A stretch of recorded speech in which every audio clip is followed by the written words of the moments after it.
მოგესალმებით, დიდი მადლობა რომ ხართ ტაიმის და კლუბის სტუმარი, როგორც ისე მან ხდება გასაკეთებელი და თავგანთქმით და შემდეგ უკვე ჟურნალისტები დავისამით. მე მინდა მოგახსენოთ, რომ 2011 წლის 17 ოქტომბერს დღის 3 საათზე რუსთაველის გამზირზე ასობით ადამიანის თვალწინ მოკლული იქნა ჩემი შვილი 23 წლის ზურა ტარყაშვილი. მე 2 დღის მერე ბრალი წაუყენეს მკვლელობაში 3 პიროვნებას. ირაკლი აგლაძეს, ივერი გოგბერაშვილს და დავით რუსიშვილს. ჩვენ თავიდან იმდენად ცუდ მდგომარეობაში ვიყავით ოჯახის წევრები, რომ არც კი გვიფიქრია, რომ შეიძლებოდა გამოძიება არასწორად წარმართულიყო. თვენახევრის შემდეგ შემთხვევით ხელში ჩაგვივარდა 2 ვიდეო სათვალთვალო კამერიდან გადაღებული ფირი. ერთი იყო მაღაზია Next-ის სათვალთვალო კამერის მიერ გადაღებული, ხოლო მეორე იყო რუსთაველზე მდებარე GPS-ის აფთიაქის სათვალთვალო კამერის ფირი, სადაც აღმოვაჩინეთ, რომ ჩემშვილს გარდა ამ 3 პიროვნებისა ესროდა ჯოხაძეც და გოგოჭურიც. უკვე ჩვენ ეჭვი შეგვეპარა გამოძიება, რომ არასწორად მიმდინარეობდა, ამაში ეჭვი შეგვეპარა და გავიკითხეთ, ძალიან ბევრი თვითმხილველი ვნახეთ, ბევრმა თვითონ მოგვაკითხა. გავესაუბრეთ და უკვე წარმოგვიდგა სურათი თუ რა მოხდა რუსთაველის გამზირზე მაღაზია ლუტეციის წინ. ბოლოს გავარკვიეთ, რომ იმ დროს დღის 3 საათზე რუსთაველზე მხოლოდ იმყოფებოდა ერთადერთი პოლიციელი 10 წუთის მანძილზე და იმ პოლიციელმა გიორგი ბარათელმა დაიჭერა ჩემი შვილი, მოაკვლევინა, შემდეგ წავიდა შემთხვევის ადგილიდან და მეორე დღეს მისცა ჩვენება. იმ ჩვენებაში ის არაფერს არ ამბობდა არც ჯოხაძეზე და არც გოგოჭურზე. შემდეგ მივაკითხეთ საგამოძიებო გამომძიებელს კვინიკაძეს, რომელიც იყო მაშინ პირველი სამმართველოს მკვლელობის განყოფილების უფროსი, მივაკითხეთ დავით ხიზანაიძეს, რომელიც იყო საქმის ზედამხედველი, თბილისის პროკურატურიდან საქმის ზედამხედველობდა. მათ გვითხრეს, რომ ჯოხაძე ნამდვილად მონაწილეობდა მკვლელობაში. მაგრამ ჩვენო საქმე ცოტა სხვანაირად დავალაგეთ და ძალიან გთხოვთ ხელს ნუ შეგვიშლითო. მიუხედავად ამისა, რომ ძალიან ბევრჯერ მივაკითხეთ და მეუბნებოდ, რომ რას ქვია ხელს გიშლით, სხვანაირად დაალაგეთ საქმე, როდესაც აშკარად ჩანს ჯოხაძეს და გოგოჭურის, პირველად ჯოხაძემ და გოგოჭურმა ესროლა ზურას რუსთაველზე. ისინი მაინც არ ცვლიდნენ საქმის მასალებს. მე აღმოვაჩინეთ, რომ დაიმალა ძალიან ბევრი სათვალთვალო კამერების ფირი. მათ შორის დაიმალა მაღაზია Next-ის რუსთაველის გამზრზე დამონტაჟებული სათვალთვალო კამერის ფირი, დაიმალა მაგთის ოფისის 4 სათვალთვალო კამერის ფირი, რომელიც გადასარევად აკონტროლებდა მთელი პერიმეტრს ჩვენი ქუჩიდან დაწყებული მთლიანად რუსთაველზე, დაიმალა მაღაზია ლუტეციის სათვალთვალო კამერების ფირები, საპატრულო პოლიციის, მარიოტის, იქაც ბილაინის, სხვადასხვა მაღაზიების ფირები. და უკვე მივხვდით, რომ გამოძიება შეგნებულად მიდიოდა არასწორად და მალავდა რამოდენიმე პიროვნებას. თანაც უკვე, როდესაც მოწმეებსაც გავესაუბრეთ, რომელი მოწმე ჩვენ აღმოვაჩინეთ და მივუყვანეთ პროკურატურას, ყველა მოწმეს ჩვენება შეაცვლევინეს და მე უკვე ჩვენთან კონტაქტზე აღარ გამოდიოდნენ. და მივხვდით, რომ სიტუაცია სერიოზულად იყო.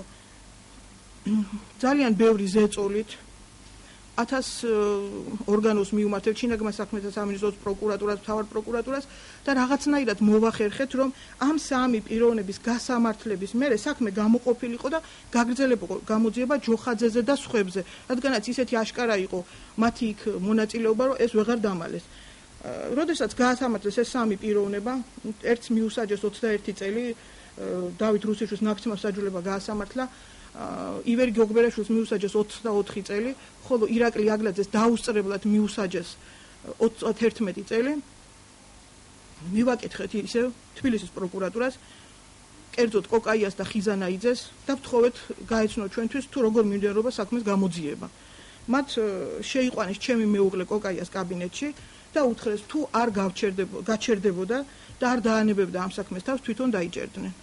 ამ დროს უკვე ჩემი მეუღლე ქართულ ოცნებაში იყო გაერთიანებული და იმედი მოგვეცა, რომ როგორ მთავრობა შეიცვლებოდა და რაღაცნაირად მივახწევდით ჩვენ სიმართლეს და მოვახერხებდით ჩვენი შვილის მკვლელების და მათი თანამონაწილეების დასჯას. როგორც კი შეიცვალა მთავრობა, მაშინვე მივმართეთ იუსტიციის მინისტრს, მთავარ პროკურორს, თბილისის პროკურორს, შინაგან საქმეთა მინისტრს. მოვახერხა ჩემმა მეუღლემ რამოდენიმეჯერ ხვდა შინაგან საქმეთა მინისტრის მოადგილესთან, სადაც კრიმინალური განყოფილების უფროსისა და სამმართველოს თანამშრომლებთან ერთად განიხილა ეს კადრები, აქ უკვე ჩვენ არავინ არ გვედავებოდა იმაზე, რომ ჩვენ მართლები ვიყავით და ნამდვილად მონაწილეობდნენ მის მკვლელობაში ჯოხაძეც და გოგოჭურიც, მაგრამ მაინც საქმის გამოძიება წინ არ მიიწევდა და ისევ ესე იყო გაჩერებული. მე მივმართეთ პარლამენტს, მივმართეთ პაპუაშვილს, რომელიც მთაწმინდის რაიონის დეპუტატი იყო და ვთხოვეთ, რომ იქნებ ეთხოვა წულუკიანისთვის, რომ ზედამხედველობა გაეწია ჩვენი საქმის გამოძიებისთვის. მივმართეთ ქუცნაშვილს, ფოფხაძეს შევხვდით პარლამენტში, სახალხო დამცველს, მაგრამ ვერანაირი ძვრა ვერ მოვახდინეთ ჩვენ ამ საქმის გამოძიებაში. ბოლოს მივხვდით, რომ გოგოჭურს განსაკუთრებით ყავდა ფარველები, როგორც ძველ მთავრობაში, ასევე ახალ მთავრობაში. ძველ მთავრობაში მას ფარველობდნენ კუდის მაღალჩინოსნები, მათ შორის ერთ-ერთი კუდის მაღალჩინოსანი იყო მისი ახლო ნათესავი, ხოლო ახალ მთავრობაში მას მფარველობდა პრეზიდენტი მარგველაშვილი. ეს გოგოჭური არის პრეზიდენტი მარგველაშვილის მეგობარი ქალის მაკა ჩიჩუას სიძე. მე აღმოვაჩინეთ, რომ 2013 წელს აგვისტო-სექტემბერში გოგოჭურმა მოახდინა სოლოლაკში დაჭრა ვიღაც ბაჩო სირაძე და რამოდენიმე კვირის მერე დაჭრა ვიღაც კიფშიძე, ზუსტად ვერ გეტყვით თქვას, ასე გავიგეთ ინფორმაცია, თუმცა არც ამაზე არანაირი რეაგირება არ მოხდა და ჩვეულებრივ დადიოდა ისევ ქალაქის ქუჩებში თანაც შეიარაღებული. ხოლო შობის ღამეს ეს გოგოჭური მოხდა საავადმყოფოში ნარკოტიკული ზედმეტი დოზის მიღების გამო. ძალიან მძიმე კრიტიკულ მდგომარეობაში და მაშინ უკვე გვითხრეს, რომ იქ მას უკვე დაარაჯობდნენ მარგველაშვილის დაცვის წევრები. ამიტომ ესე იგი მივხვდით, რომ ვერაფერს არ ვიცით, ვის მივმართოთ, ძველ მთავრობაში ასეთი მდგომარეობა იყო, ახალში არა დაგვრჩა ალბათ დისტანცია, სადაც არ მიგვიმართია და არ გვითხოვია დახმარება. თუმცა ბოლოსაც პროკურატურაში გვეუბნებიან, რომ ნამდვილად არსებობენ ეს ორი პიროვნება მკვლელი, მაგრამ ველოდებით ექსპერტის დასკვნას. უკვე გავიდა 2 წელნახევარი და ვერც ძველმა მთავრობა და ვერც ახალმა ექსპერტის დასკვნა ვერ დადო, არ დებენ და ვერ მიხვდით რა ხდება. ამიტომ ჩვენ გადავწყვიტეთ, რომ ექსპერტიზა უკვე გავაკეთებინოთ ევროპის რამოდენიმე ქვეყანაში. რადგან ისე აშკარად ჩანს ჯოხაძე, რომ ნებისმიერი შეუარაღებელი თვალით მიხვდებით, რომ ეს არის ჯოხაძე, თუ ჯოხაძის სურათს მოიპოვებთ და მიუხედავად ამისა ექსპერტიზა ვერ დებს ამ შედეგს. თუ არ დებს ალბათ ამ შედეგს. რას გეუბნებდი თავთან კანცელერია პროკურატურაში? თქვენ სკანდალური განცხადება გააკეთეთ, რომ პრეზიდენტი მარგველაშვილი ფარველობს ამ ადამიანს. გოგოჭურზე საუბარი. ამ განცხადების შემდეგ ეს განცხადება გაკეთდა დაახლოებით 3-4 თვის წინ. დაკავშირდა თუ არა იგივე პროკურატურის წარმომადგენელი დაიკითხეთ თუ არა და ასე შემდეგ. ამ განცხადების გაკეთების შემდეგ, როდესაც მე გავაკეთე განცხადება, რომ მას გოგოჭურს მფარველობდა პრეზიდენტი მარგველაშვილი, არანაირი რეაქცია არ ქონია არც პროკურატურას, არც მარგველაშვილის უწყებას, არანაირი არც დაკითხვა და საერთოდ არც დაინტერესებულან ამ საქმით არავინ. და რატომღაც ყველა თავს არიდებს ამ საქმეზე ლაპარაკს. დიახ, უკვე 2 წელიწად ნახევარია ფირებთან დაკავშირებით მიმდინარეობს ექსპერტიზა და ეს არის ნაწილი იმ ფირების, რომელიც ჩვენ გვაქვს. გვაქვს კიდევ სხვა ფირებიც. ხო, მე გეტყვით, რომ როგორც 2010 წლის მერე დაზარალებული მხარე არ არის, ამიტომ ჩვენ საქმის მასალებში არ გვახედებდნენ და ეს პირები ჩვენ თვითონ მოვიპოვეთ, შემთხვევით ვიღაცამ მოგვაწოდა. და შემდეგ მიუხედავად იმისა, რომ ისინი გვეუბნებოდნენ, რომ არ არსებობს მაღაზია ლუტეციის კადრები, თვითონ პირადად ხიზანაიძე 9 თვის მერე ჩვენ თვითონ მოვიპოვეთ მაღაზია ლუტეციის ფირი, სადაც თითქმის ლუტეციის ფირიც არის, დიახ, მან და არიან ის მოქმედებს, თუ რა ხდებოდა, როგორ ესროდნენ ზურას. და ასევე ერთ-ერთ შეხვედრაზე თბილისის პროკურორ კოკაიესთან, რომელიც იყო მაშინ საზედამხედველო განყოფილების უფროსი, შემთხვევით, როდესაც ამ ფირებზე ველაპარაკებდა და ვითხოვდით ამ მკვლელების დასჯას, მან ჩაგვითრო კადრები, შეეშალა და ჩაგვირთო მაქთის სათვალთვალო კამერებიდან გადაღებული კადრები, რომელიც მე სასწრაფოდ გამორთო. და ჩვენ ისედაც გავიკითხეთ, მე მივაკითხეთ ამ მაღაზიის მფლობელებს, მაქთი კლუბის დირექტორს და აღმოვაჩინეთ, რომ ის ფირები ამოღებული და წაღებული იყო, თუმცა გამოძიებამ დამალა.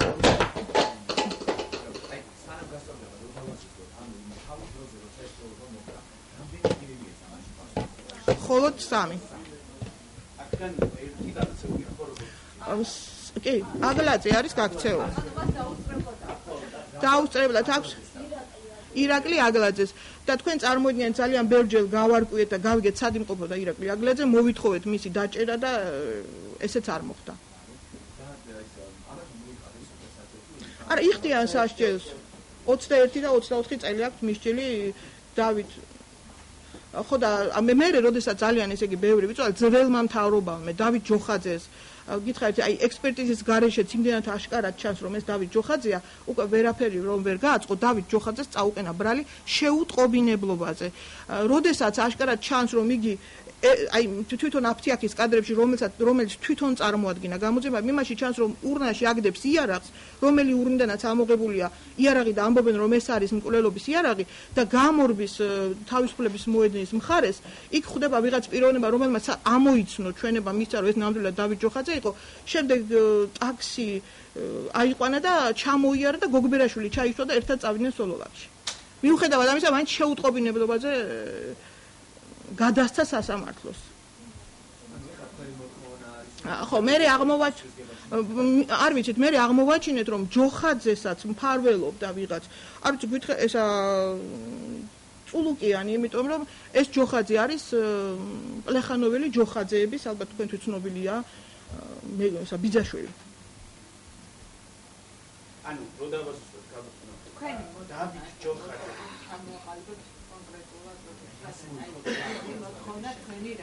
ჩემი მოთხოვნა არის რომ არ მაინტერესებს ვინ ვისი ნათესავია და ვისი ახლობელია. ჩემი შვილის ყველა მკვლელი და მკვლელობის თანამონაწილე დაისაჯოს სათანადოდ. და გამოძიება წარიმართოს სამართლიანად და დადგინდეს სიმართლე. მე მხოლოდ მოვიტყობ სიმართლის დადგენას. აი თქვენ რა ფილმებს გადმოგვეცეთ ჟურნალისტებს. აი ეს ფილმები თუ ნახა იგივე სახალხო დამცველმა უთანამოშრომლმა და ხო, ჩვენ მივმართეთ სახალხო დამცველსაც. მიუტანეთ ეს ფირები, მივეცით ახსნა განმარტება. მაგრამ უჩან ანუაშვილმაც ასე გითხრა რომ მე ვერ დაგეხმარებით, როგორმე ეს საქმე გაახმოვანეთ, მე არაფერი არ შემიძლია. ესე იგი არც ერთმა პარლამენტარმა და ვერც სახალხო დამცველმა ვერაფერი ყველა პარლამენტარებმაც ასევე გვიპასუხეს, ჩვენ არაფერი არ შეგვიძლია. უბრალოდ ჩვენ მოვითხოვდით პარლამენტარებისგან და ამიტომ შევხვდით ქუცნაშვილსაც მაშინ რადგანაც იყო ფრაქციის თავმჯდომარე ქართული ოცნების ფრაქციის თავმჯდომარე მოვთხოვეთ რომ იქნებ როგორმე მოგვეხმაროთ რომ ზედამხედველობა გავუწიოთ ამ საქმის გამოძიებას ამ თავარ პროკურატურასთან შევხვდეთ მაგრამ ვერც მათ ვერაფერი არ გააკეთეს თუ ვერ გააკეთეს არ ვიცი ამ გოგოჭურის სახელით მინდია გოგოჭური რანაცაური კავშირია ხარი და გოგოჭურს პრეზიდენტი გოგოჭური არის მარგველაშვილის მეგობარი ქალის მაკა ჩიჩუას სიძე შვილის ქმარი. თუმცა მაშო ჩიჩუას ქმარი, თუმცა პრეზიდენტ მარგველაშვილი ერთ-ერთ ინტერვიუში აღნიშნავს, რომ მაშო ჩიჩუა მე გავზარდე როგორც შვილი და მიმაჩნია შვილად.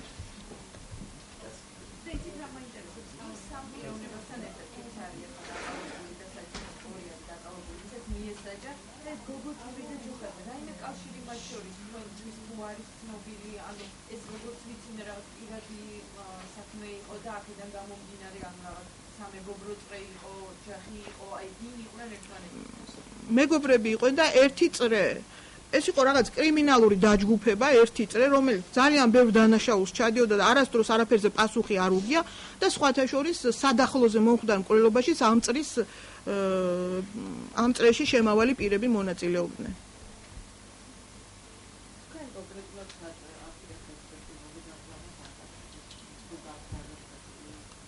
არ ვიცი ხა გავიკითხეთ და ევროპის რამოდენიმე ქვეყანაში ვაპირებთ ამ ქვეყანაში ნამდვილად გოგოჭური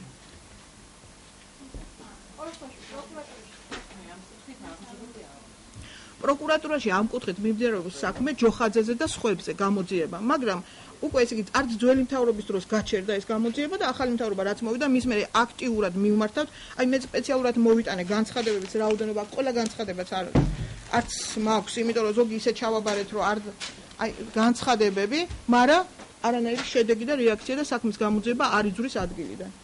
გოგოჭურის გვარი გამოძიებაში ხსენები არის?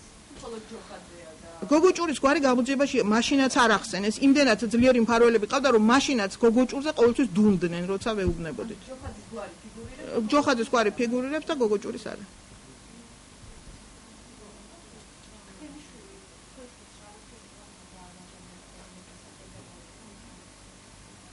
უბრალოდ იცნობდნენ ეს იმაში ცხოვრობდნენ ჩვენ მთაწმინდაზე და ესენი ძირითადად იქ მთაწმინდაზე ცხოვრობდნენ. უბრალოდ ეს ამბავი ალბათ გექნებათ რას მოყვა. ეს ამბავი მოყვა 2010 წლის 15 მარტს მომხდარ მკვლელობას. სადაც გარდაიცვალა სანდრო გოგბერაშვილი და სანდრო გოგბერაშვილი მოკლა თავისმა მეგობარმა თორნიკე კაჭარავა და ამ დროს დაიჭნენ და თორნიკე კაჭარავას თქვით დაიჭნენ ჩემი შვილიც და მისი ორი მეგობარიც. თუმცა იმათი მეგობარი, დიახ. და თუმცა თორნიკე კაჭარავასაც საკმაოდ ფარველები ყავდა მაშინაც, როგორც ყუდის თანამშრომლები უდესიანის ნათლული ბრძანდება ეს ოჯახი და მაგის გარდა მისი დედაც არის ჯანდაცვის მინისტრის მრჩეველი, ვერა ბაზიარი. დიახ.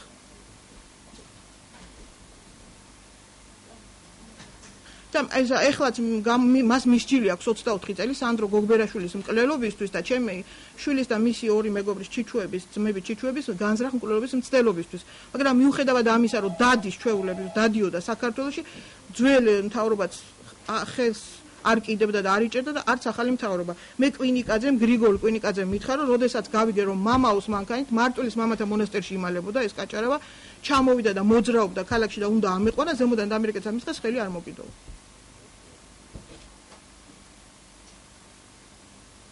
ესეც მივმართეთ ჩვენ შინაგან საქმეთა სამინისტროს, როცა გრიგოლ კვინიკაძე და ჭაია დაჭერილი იყვნენ, ხო იქ ყავთ და დაკითხეთ და გეტყვიან ამ საქმესთან დაკავშირებით ძალიან ბევრ რამეს თქო, მაგრამ არც ამაზე არ ქონდათ რეაქცია. არა, არ დაიხურა საქმე, გამოძიება მიმდინარეობს. მაინც არ გვაძლევენ. არა. გამოძიება მიმდინარეობს და არა, ხიზანაიძე აღარ არის ამ საქმის პროკურორი, თბილისის პროკურატურიდან აღარ მუშაობს. არ ვიცი, ასე გავიგე დააწინაურდა მთავარ პროკურატურაში საერთოდ. ეხლა არის ნეფარიძე, დავით ნეფარიძე ამ საქმის პროკურორი. მაგრამ თბილისის პროკურატურაში რაც წარიაშვილი იყო, ძალიან ბევრჯერ ვეცადეთ რომ წარიაშვილს რამენაირად შევხვედროდი, აი არანაირად ვერ მოვახერხე. საერთოდ არანაირი კონტაქტი არ გამოვიდა. და იმ დროს როცა წარიაშვილი იყო თბილისის პროკურორი, თვით ნეფარიძეც კი არ იღებდა ჩვენ ყურმელს და ჩვენთან არ გამოდიოდა კონტაქტს. ეხლა არ ვიცი ახალს თბილისის პროკურორს მიხეილსაც ვთხოვეთ, ბატონ მიხეილსაც შეხვედრა და ვნახოთ რა იქნება, ვერ გეტყვით. და მე მინდა კიდევ აქედან მიმართო უკვე ღარიბაშვილს, ჩვენ პრემიერ-მინისტრს, შინაგან საქმეთა მინისტრს ალექსანდრე ჭიკაიძეს, ახალ მთავარ პროკურორს მეგობრს გიორგი ბადაშვილს, რომ იქნებ როგორმე მოგვეხმარონ და ეს ამ საქმის გამოძიება მიგვაყენონ ბოლომდე.